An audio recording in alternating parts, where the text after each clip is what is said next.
All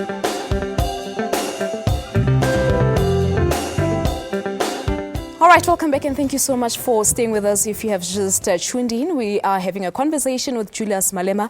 Of course, he's the leader of the economic freedom fighters. We're looking into the 4 years that the party has been in existence. And Dr. Malema, let's welcome you back. Let's just quickly take a look at some of the tweets that our viewers sent through at Morning Live SABC. Let's get them on the screen now. The first tweet... a commander likes the jacket. Oh, okay. And I've just been told it's not red, it's tangerine. That's the color. Let's take a look at the second one from Tebekia Medite.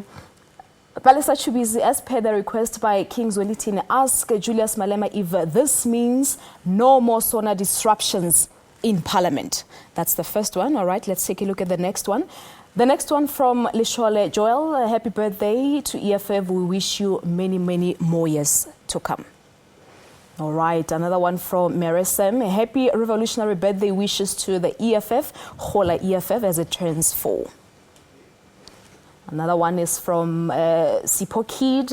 Much respect to EFF South Africa leadership. May have many have thought it is a party without a plan, but watch out for 2019. Chief Mokhala writing to Morning Live SABC as well. The jury is still out on Malema's capacity to offer substantive politics. All right, one more. Chilizi Ramabula. Just want to wish happy birthday to African Movement EFF and all the best on the weekend. 2019, we're taking the government. All right, so those are some of the tweets. Your response to them, Dr. Malema? Well, the king has never said the EFF is disruptive during SONA, and therefore people should not attribute such utterances because of their own imagination to the king. There's never been such a discussion. And we really appreciate the birthday wishes, and we commit not to disappoint our people. All right, and one of the viewers said that there hasn't really been any substantive capacity from your side as a leader of a political party. Your take on that? Well, he reads the headlines. He must read EFF founding manifesto. He must read election manifesto. He must read all the submissions the EFF makes in Parliament, all the submissions EFF makes in gatherings where it gets invited to come and give inputs on what represent the alternative, in South Africa. So all of that, deal with substantive issues on how best we can better the lives of our people. So I will encourage that our people should stop being victims of media junk and read real stuff. And then someone asked on social media as to what proper economic provision does the EFF have in place? Do you have economists within the party maybe that you use to actually draft a clear economic path for South Africa? Well, we don't have economists per se. We've got politicians who know what they want, who know what the South Africans want. And that is what matters to us. We've looked at the best methods and the best alternatives all over the world. And we actually came to a conclusion that the left alternative is the only economic alternative to the South Africa's problem and the Africa's problem. And of course, part of the things that you think South Africans want is the land. But it is said that land will deliver people from poverty. That can never be possible if there is no plan in place. Share with us some of the plans that the EFF has if you were to go into government. Well, that is one of the issues the king raised yesterday, that people are just given hectares and hectares of land, and those hectares and hectares of land are given into, transferred into some trusts, and those trusts are run by criminals who now, sell back the land in exchange for cash, and those types of things must be looked into. Also that a productive land is handed over, transferred into the hands of the people, and production stops. And we reassured the King yesterday and reassure South Africans equally that under the EFF government, any land that is taken, production will be doubled because it will be given to our people, and they will be given the necessary tools to work the land. They will be given tractors, they will be given water, they will be given seeds, they will be given the financial skills on how to manage finances, because sometimes production is there, but production is failed by mismanagement of finances. So all of that should be part of the package when you transfer land back into the hands of the people. In the absence of such, you are setting our people up for failure, so that you can come back and say the black people do not know how to use the land. How will they work the land and use the land without the necessary financial backing? All right. Now, during your stay in the KZN, you were very vocal and telling everyone that the EFF will offer a corrupt-free government if you were to go in government. Do you say that the EFF is the only black alternative? The EFF, it is the only black alternative. It is the party that loves black people. It is the party that speaks for black people.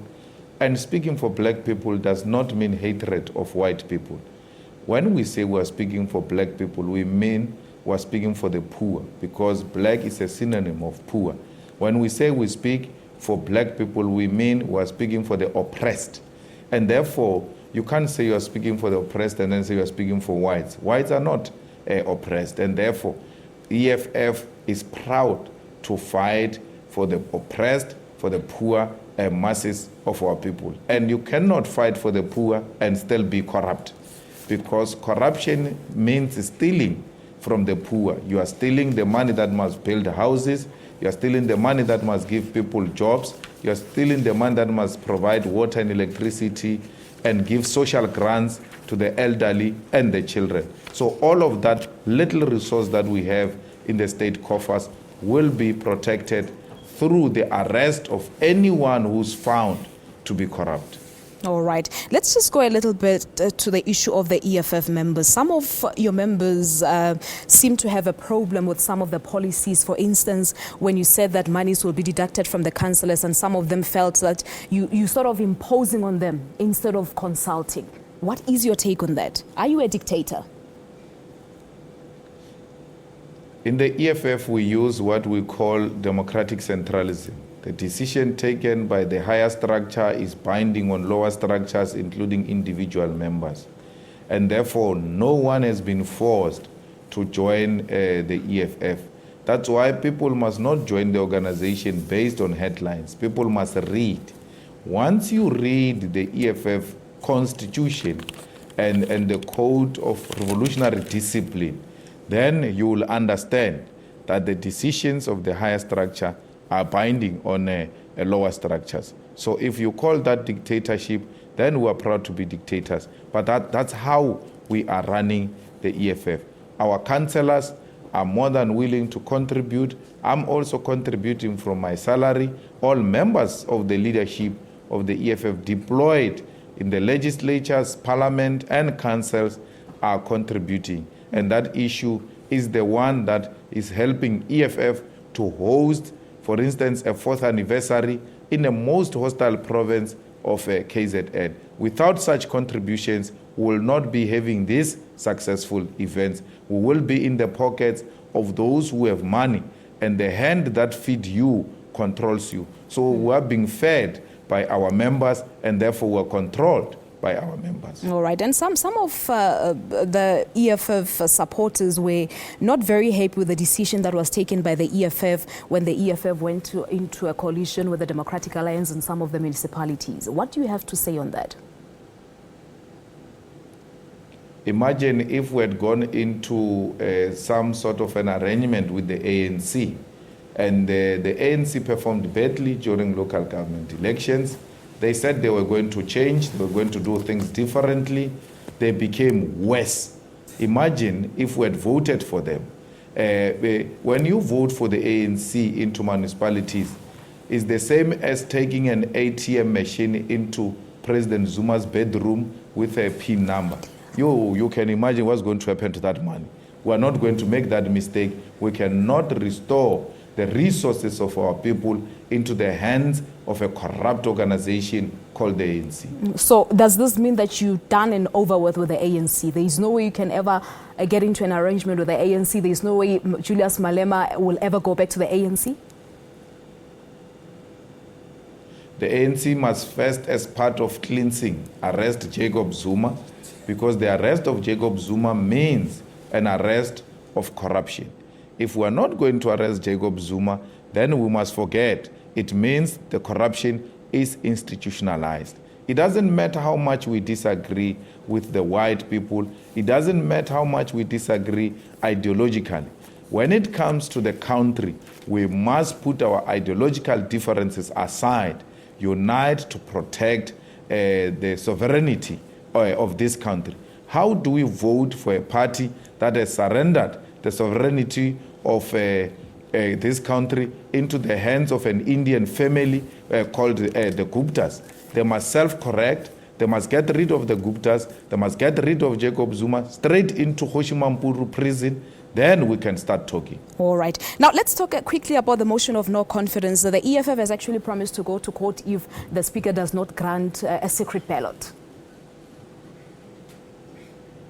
Well, we are in KZN now. When we leave here straight into Cape Town, we are mobilizing our people to shut down Cape Town on the 8th of August. And if the Speaker doesn't grant the secret ballot, we are going to take her straight to Constitutional Court on urgent basis, because now there are clear signs of intimidation. Makosi Khoza has actually written to the Speaker indicating how she's been threatened for holding the view she's holding. We have clear evidence now of intimidation. Parliament has got the responsibility to protect its own members, and failure to do so will require the judiciary to intervene. And you've surely interacted with some of the MPs, but what gives you the confidence and the assurity that President Jacob Zuma will be ousted if a secret ballot is granted?